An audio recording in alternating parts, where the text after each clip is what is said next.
እኔ ወንድዬ አልፈቅድላቸውም። እዚች ምድር ላይ ያሉ ሲኦል እንዲሆንባቸው የኛም ቤት ሲኦል እንዳደረጉት ሲኦል እንዲሆንባቸው ነው ፈልገው። ተግባባን ናቲ? ልጄ ቅድም ባልሽው ሀሳብ ተስማምቻለሁ። ልጄ እንዲታሰርብኝ አልፈልግም። ሂጂና የወዲትን ፍቻት። ሰላም እንዴት ናችሁ? የቻናሌ ዩቲዩብ ቤተሰቦቼ በያላችሁበት ሰላማችሁ በዝት ይበልልኝ። እንኳን ደህና መጣችሁ። ለዚህ ቻናል አዲስ ከሆናችሁ ሰብስክራይብ፣ ላይክ እያደረጋችሁ ቤተሰብ እንሁን።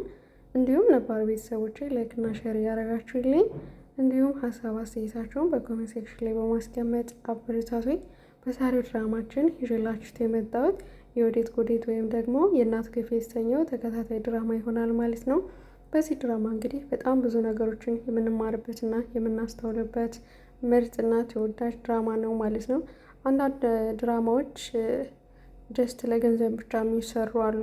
አንዳንድ ድራማዎች ደግሞ የሰውን ልብ ጥልቀት እንድንረዳ የሚያግዝ እንዲሁም ደግሞ ካለንና ከምንኖረው ህይወት ጋር በጣም የተያያዙ ድራማዎች አሉ ማለት ነው። እና የምንከታተላቸውን ድራማዎች ለይተን ብናዳምጣቸውና ለራሳችን የሚጠቅመን ነገር ብንማርበት ብዬ አስባለሁ። አብዛኛውን ጊዜ ድራማ እንግዲህ ሲባል ዝም ብሎ ለሽቀላ፣ ለፈር፣ ለመታወቅ ብዙ ነገሮች ናቸው በውስጡ የሚይዙት። የየራሱ አላማ አለው።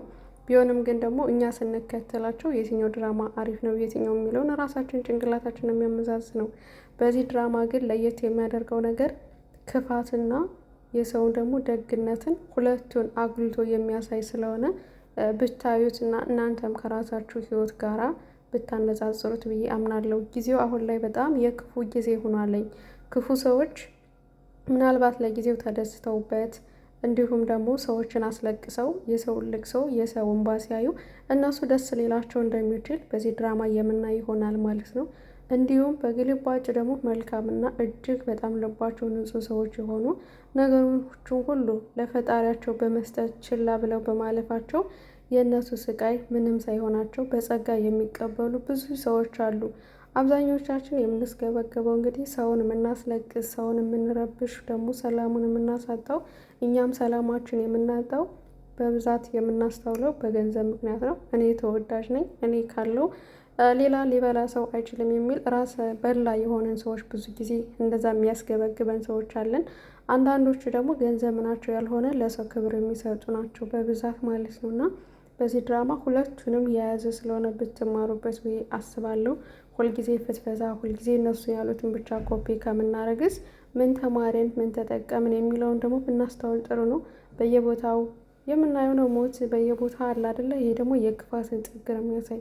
ምናልባት ዛሬ ሰዎች ላይ እንደዛ ስለበደልን እኛ ደስ ስላለን ተመልሶ ግን በሰፈር ነው ቁና ላይ እኛ ላይ እንደሚደርስ ደግሞ ልብ ብለን መረዳት አለብን ማለት ነው። እና ብዙዎቻችን ሰው ሲያለቅስና ሰው ሲከፋው እኛ ተመልሰን ደስ የሚለን ከሆነስ የሰው ግማሽ ነን እንጂ ሙሉ ሰው ልንባል አይገባም። ደግሞ በሰውም በፈጣሪም ዘንድ የተጠላ ስለሆነ ከክፋት ማድረግ ብንቆጠብ፣ ደግነት ማድረግ ባንችል እንኳን ከዛ ከክፋት ነገር ግን መራቅ እንችላለን።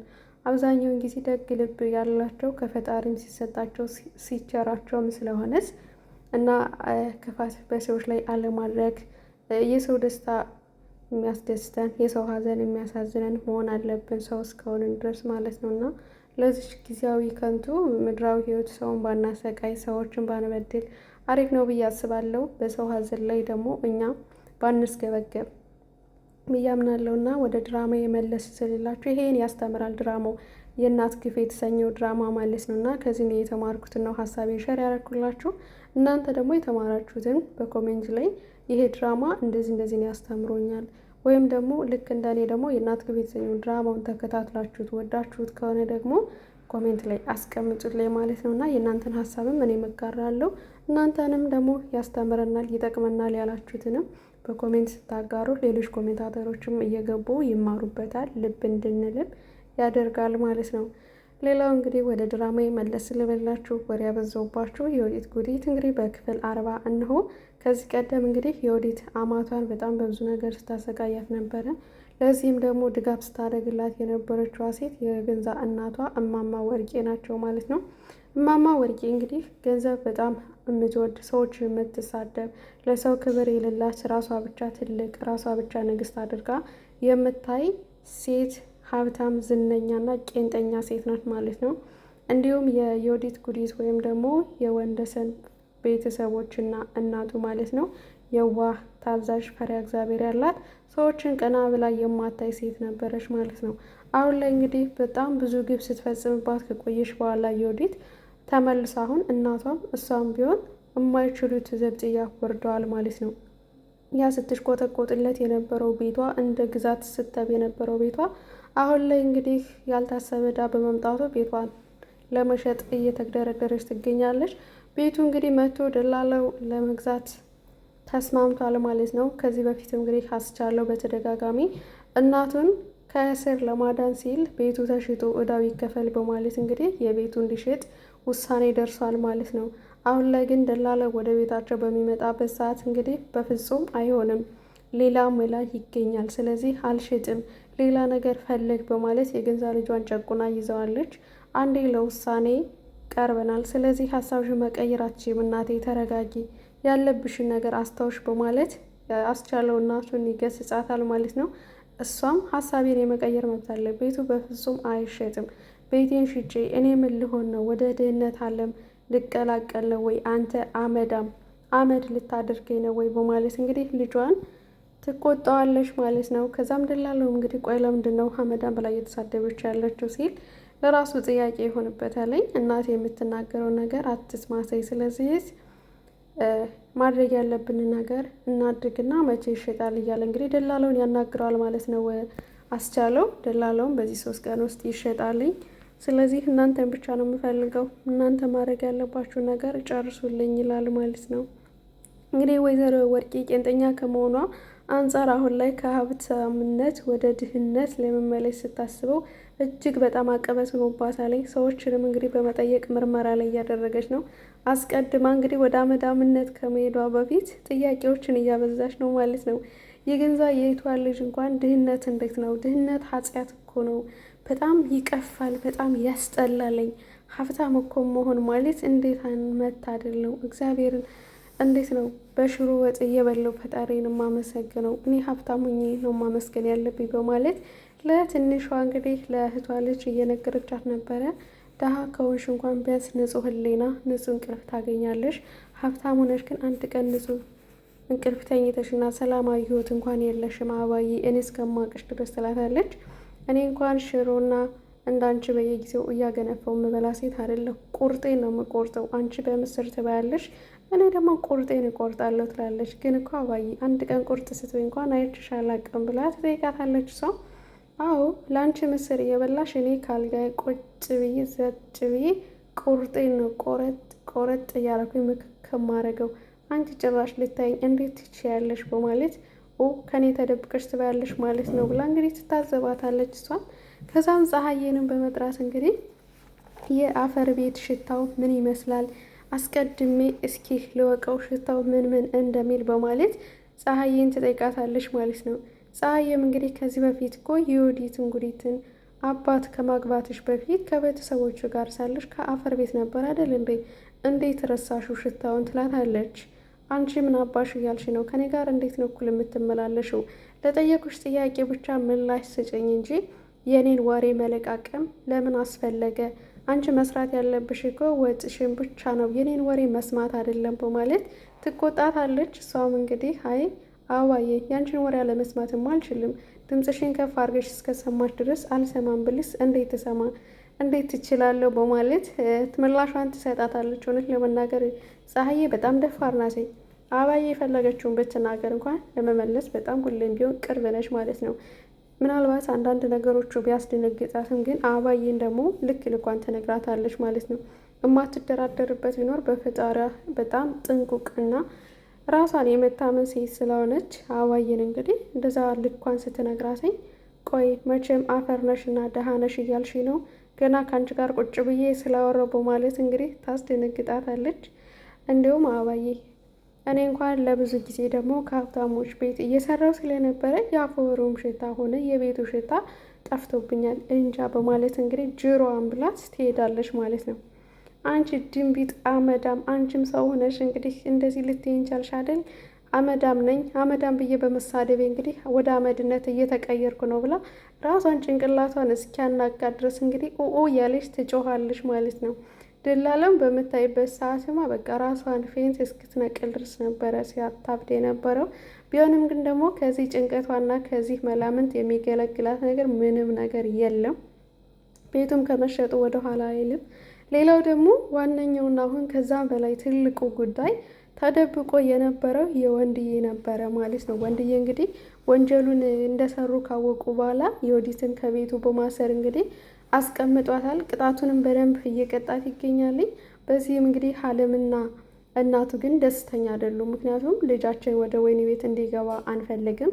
ስለዚህ ደግሞ ያስፈልገኛል ልጅ በእነዚህ ሰዎች ምክንያት ዘብጥያ መውረድ የለበትም፣ ሰበብ ትሆናለች ይች ሴትና አባራት፣ ፍታት፣ ከታሰረችበት ገመድ ፍታት በማለት እንግዲህ ሁለቱም ይጠይቁታልን።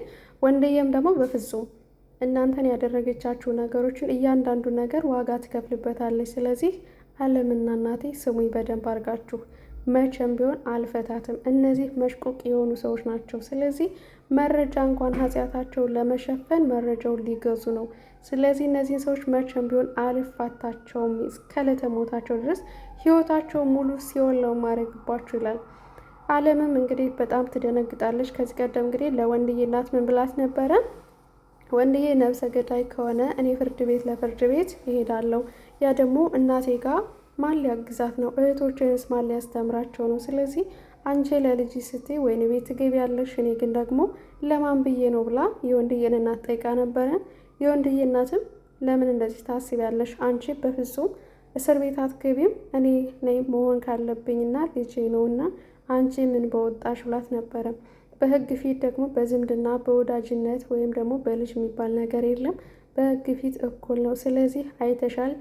ስለዚህ አብሬ እዚህ ቤት እስካለው ድረስ እኔም እንደ ወንጀለኛ ነው የምቆጠረው። ስለዚህ ያለን አማራጭ የወዲትን እናስመልጣት ብላለች ማለት ነው። ከዛም እንግዲህ ለወንድዬ ከነገርነው በኋላ የሚስማማ ከሆነ እሺ፣ ካልሆነ ግን የሚሆነው ይሆናል ብላ ነበረ። ወንድዬም እንደዚህ ሲሉት በጣም ይናደዳልኝ። በእኔና በሷ ጉዳይ ጣልቃ እንዳትገቡ፣ ምንም ቢሆን ያለኔ ፍላጎት ምግብም እንዳሰጧት ውሃም እንዳሰጧት በማለት አስሯት ጥሏት ይሄዳል ማለት ነው።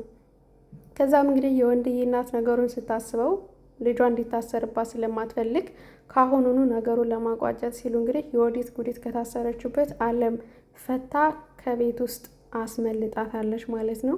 በዚህ ሰዓት እንግዲህ በጣም ተናዶ ስለነበረ የቤቱ ነገር ሽጠው ኃጢአታቸው ሊሸፍኑ ሲሉ እንግዲህ ከህግ ለማምለጥ ሲሉ ቤታቸውን ሽጠው ገንዘብ እየተደራደሩ መሆኑን ሲሰማ ደግሞ የበለጠ ወንድዬ ተናዶ ወደ የወዲት ጉዲት እናት ወይም ደግሞ ወደ እማማ ወርቄ ቤት ነበር ያመራው ማለት ነው።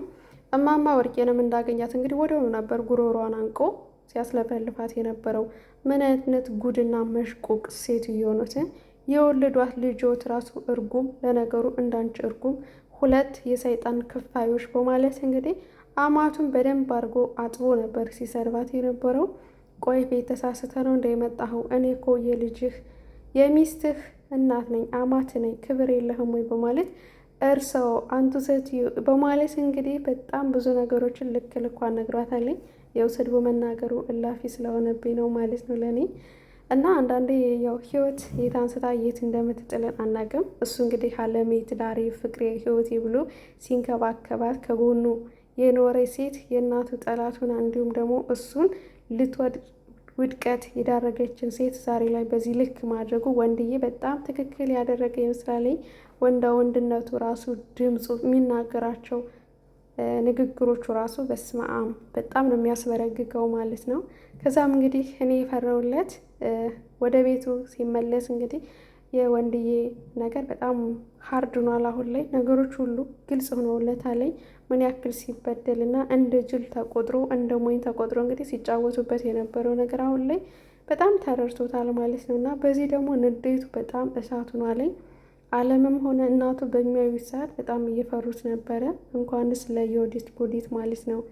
ከዛም እንግዲህ ወደ ቤት ሲመለስ ስላስመለጠቻት አለም ቤት ምን ይፈጠራል የሚለው የወንድዬ ትዕይንት እንግዲህ በጣም ከባድ ነው። በጣም ነው የሚናደደው። ምክንያቱም መረጃን ያክል ገዝተው ቤታቸውን እስኪሸጡ ድረስ የደረሱበት አሁን ላይ ለሱ በጣም አሳስቦታል ማለት ነው። እና ገንዘባቸውንም ይቀማቸዋለኝ። እንደገና ገንዘቡም ከሄደ በኋላ እሱ ደግሞ አይለቃቸውም ብዬ አስባለሁ እንግዲህ እና በቀጣይ ክፍል ደግሞ የምናይ ይሆናል ማለት ነው። ውድ ሀገሬ ልጆች ድራማው ይህን ይመስላለኝ። ሀሳብ አስተያየታችሁን በኮሜንት እያስቀመጣችሁልኝ ስለተሟዘዝኩባችሁ እውነት ለመናገር በጣም ትልቅ ይቅርታ።